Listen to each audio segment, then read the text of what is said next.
is Shazam! And DC finally worthy competition for Marvel. Do I have to shout Shazam every time?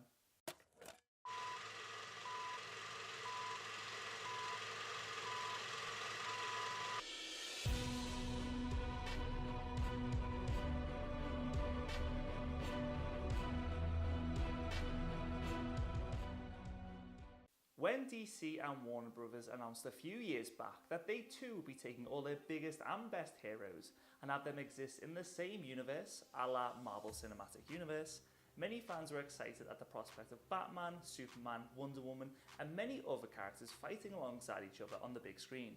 But the potential of Man of Steel led to disappointment with Batman vs Superman, which led to disaster with Suicide Squad and culminated in a boringly bland and forgettable team-up in Justice League. In comparison, the Marvel Cinematic Universe has churned out smash hit after smash hit while creating a pop cultural phenomenon for a generation of cinema goers. It hasn't all been Zack Snyder doom and gloom for DC though, as 2017's box office hit and critical darling Wonder Woman showed what direction the studio should go in.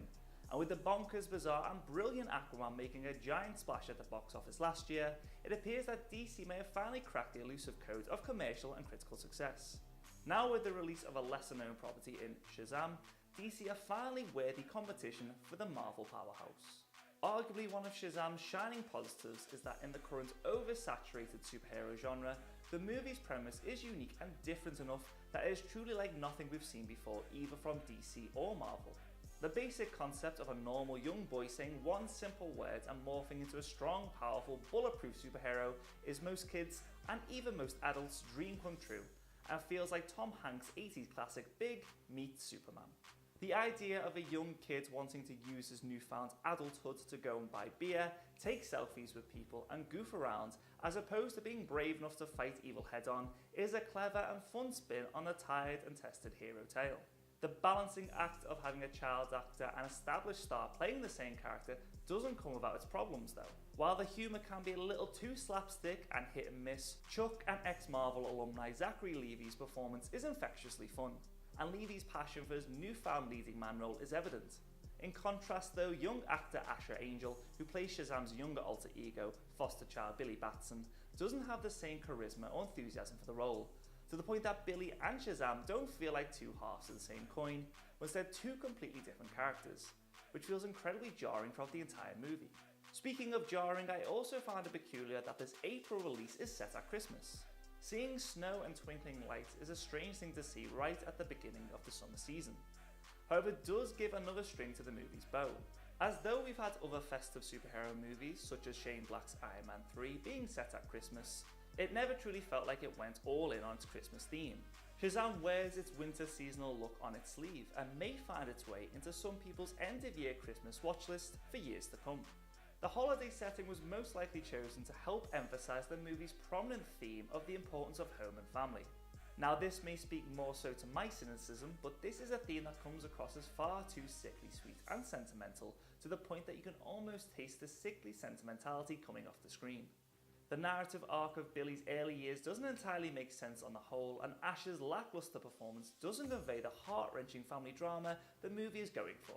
But a plus of the focus on family is that though young Ash's performance may be lacking, some of the other foster kids' performances, such as Faith C. Harmon's Darla and horror movie It's Jack Dylan Grazer's hilarious scene stealer Freddie Freeman, really do shine through. Speaking of Jack Dylan Grazer, he has brilliant chemistry with Zachary Levi's older Shazam, and maybe should have even been the studio's choice for child lead as opposed to Goofy sidekick. Speaking of Goofy, I'm a big fan of Shazam's retro Atomic Age look. From the slick back black hair to the garish and bright superhero costume that feels like it's being pulled right out of the pages of the comics. It makes you feel as though DC are finally doing what Marvel has been doing since day one, and embracing the zanier comic book aspects of their properties. From Aquaman's drum-playing octopus and riding great white sharks into battle, to Shazam's elder wizard Jaimon Honsu and the 7 Deadly Sins. However, when it comes to the 7 Deadly Sins, the evil demons feel more like reject lackeys from Scooby-Doo 2 Monsters Unleashed as opposed to scary demented threats. The CGI is a little hit and miss, and the whole character design feels like an afterthought, as opposed to going all in on their own individual concepts of greed and wrath, etc., and creating a larger, more intelligent arc surrounding these mythological entities. On the whole, the Seven Deadly Sins act more like overgrown henchmen for the movie's central villain, Mark Strong's Dr. Thaddeus Savannah. I'm a big fan of Strong. He does sympathetic unsung hero and out-and-out underhanded evil bad guy equally well. I know the character gets an interesting and promising and in-depth backstory which takes up the entire focus of the prologue of the movie. Eventually the character becomes a bland, forgettable, lower-tier Marvel-esque villain, as opposed to a character I'd be interested in seeing wreak havoc in future installments. Throw in an overly long climactic fight sequence, and Strong's villain becomes very tiresome very quickly. Along with its lackluster villain, the character of Shazam does fall into the now very boring trope of having a vague set of indistinguishable can-do-it-all powers. He's strong, can fly, and is bulletproof. And though it's fun to see Shazam discover and try out his powers, it does feel like we're getting a B-level Superman. However, unlike the Superman we've seen in this universe, Shazam is an actually enjoyable and likeable character that I'd want to see more of. Like Aquaman, the movie has thin threads that connect it to the larger universe. But for the most part, it's its own individual story with its own individual identity, which is helped in most parts by its captivating lead. Though the movie isn't perfect by any means, it is still a step in the right direction, and after December's awesome Aquaman, is the first successful 1-2 punch we've had from DC. And with a reboot of Suicide Squad by the quirky James Gunn, a Taxi Driver-esque version of the Joker coming from The Hangover's Todd Phillips, and a Margot Robbie-led Birds of Prey movie on the horizon, it feels like DC have finally fulfilled their potential for being a credible threat for Marvel critically and commercially.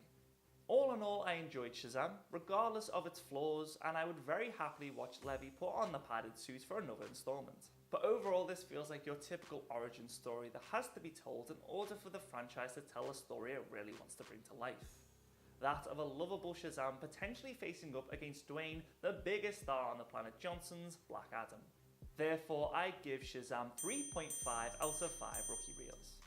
Well, that was our review of DC's latest offering.